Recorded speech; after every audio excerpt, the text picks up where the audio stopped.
Welcome back to our channel. Today we deep dive into the heroes and traitors of war. War does not only destroy cities, it divides loyalties, tests courage, and forces ordinary people to make impossible choices. In the province of the Bicol region, some Filipinos became heroes of the resistance, while others chose cooperation in the name of survival. This is not just a story of war. This is the story of loyalty, betrayal. Tonight, we uncover their stories. Were they patriots or prisoners of circumstances? This is a story of Bicolanos who chose sides during World War II. After the fall of Bataan in April 1942, Japanese forces tightened their grip across southern Luzon. The once quiet provinces of Camarines Norte, Camarines Sur, Albay, Sorsogon, Masbate, and Catanduanes fell under occupation. Japanese patrols roamed towns. Food became scarce. Fear spread across communities. But in the mountains and remote islands of Bicol, resistance quietly began. Within days following the arrival of the Japanese occupation forces in the Philippines, Vinzons began to organize armed resistance in Bicol against the invading army, which had reached the region on December 12, 1941. He commandeered the rice warehouses in Camarines Norte and ordered the confiscation of explosives used in the province's gold mines for use against the Japanese forces. By December 18, 1941, he would lead a raid against a troop of Japanese soldiers in Bicol, Camarines Norte. His guerrilla recruits soon grew to around 2,800 strong, and in May 1942, Vinzons would lead these forces to successfully liberate the provincial capital of Date. It is said that between December 1941 and May 1942, Vinzons' troops, armed with poisoned arrows among other weapons, were able to kill around 3,000 Japanese soldiers. Henceforth, the capture of Vinzons became a prime objective of the Japanese. Through the betrayal of a renegade guerrilla-turned-informant, Vinzons was captured by the Japanese military together with his father on July 8, 1942. He refused to pledge allegiance to his captors and was brought to a garrison in Date. It was there, on July 15, 1942, that Vinzons was bayoneted to death after refusing one final entreaty to cooperate with the Japanese forces. Shortly thereafter, his father, wife, sister, and two of his children were also executed by the Japanese. His death turned him into a symbol of Bicolano courage. Proof that even in defeat, resistance lives on. Today, schools, towns, and streets bear his name. Vicente Lim, a national hero who inspired Bicolano fighters. General Vicente Lim was the first Filipino graduate of West Point. A disciplined and respected military leader, he fought alongside Filipino and American forces under the banner United States Army Forces. In the Far East, combined U.S. Army troops and the Philippine Commonwealth Army, commanded by General Douglas MacArthur. Even after the surrender of the conventional forces, Lim supported guerrilla resistance movements across southern Luzon, encouraging Filipinos to continue the fight. His leadership inspired many Bicolano soldiers who had retreated to the mountains rather than surrender. In 1944, the Japanese captured him. Like many resistance leaders, he was executed.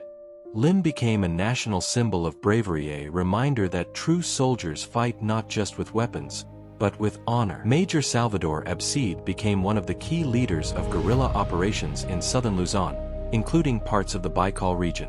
Operating in secrecy, his forces coordinated intelligence networks, sabotaged Japanese communications, and guided American liberation forces.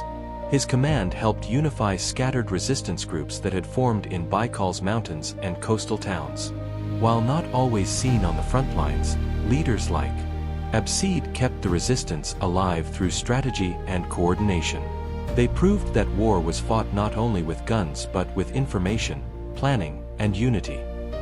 Not all Filipinos resisted. Some believed cooperation was the only way to survive. Others saw collaborations as a path to power.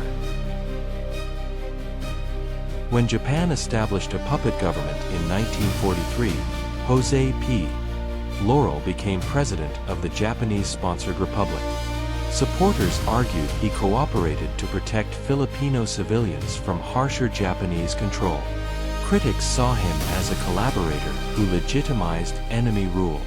In Bicol and other provinces, local officials followed the policies of Laurel's government, enforcing Japanese directives, organizing labor, and maintaining order under occupation. To some Filipinos, Laurel was a patriot trying to reduce suffering. To others, he symbolized surrender masked as leadership. History continues to debate his legacy. In 1925, he was elected as a senator, representing the 5th District, Batangas, Laguna, and Tayabas, now divided into Quezon and Aurora. He lost his re-election in 1931, but was elected as a delegate to the Constitutional Convention, which drafted the Philippine Constitution. After the war, Laurel was elected again as senator in 1951. Makapili, the most feared collaborators. The Makapili, or Makabayang Katipunan ng mga Pilipino, were Filipinos who openly supported Japanese forces. They acted as informants, spies, and guides. In several provinces, including parts of Bicol, Makapili members identified guerrilla sympathizers and resistance families. Many wore masks to hide identities. Their presence created deep fear in the communities. Neighbors became suspicious of neighbors. Friendships were destroyed by accusations of betrayal.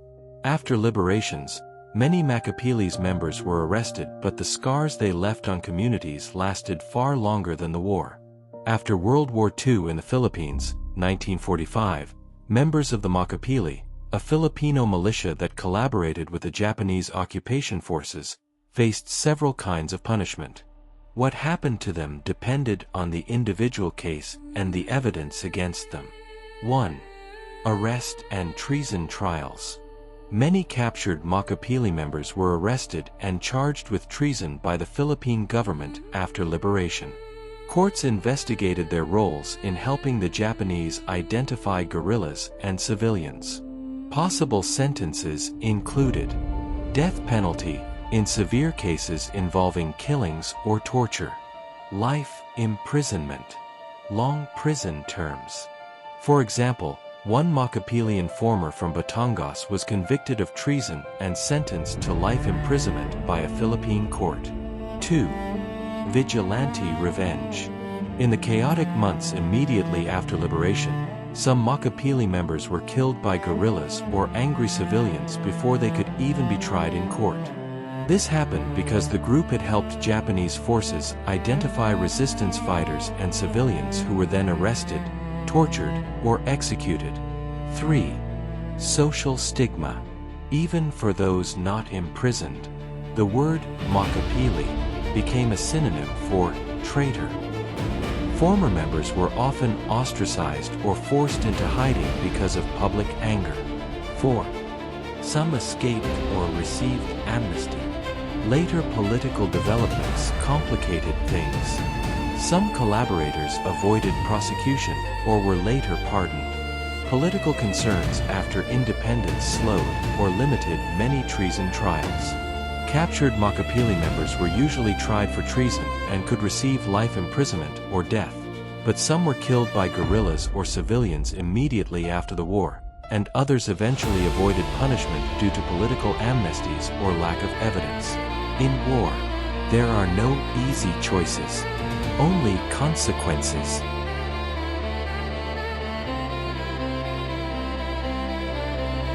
And the story of Bicol. History remembers both brave and the broken.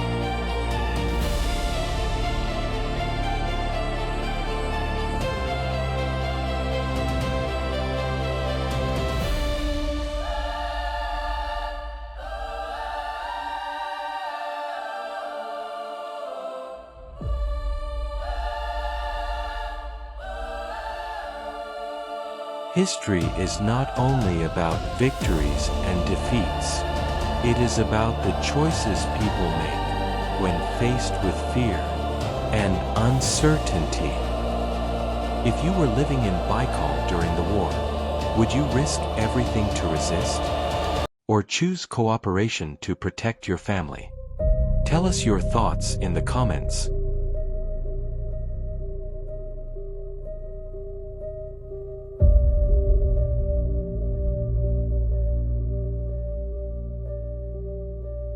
Thank you for watching, and please don't forget to press the like button and share. And please subscribe to our channel for more.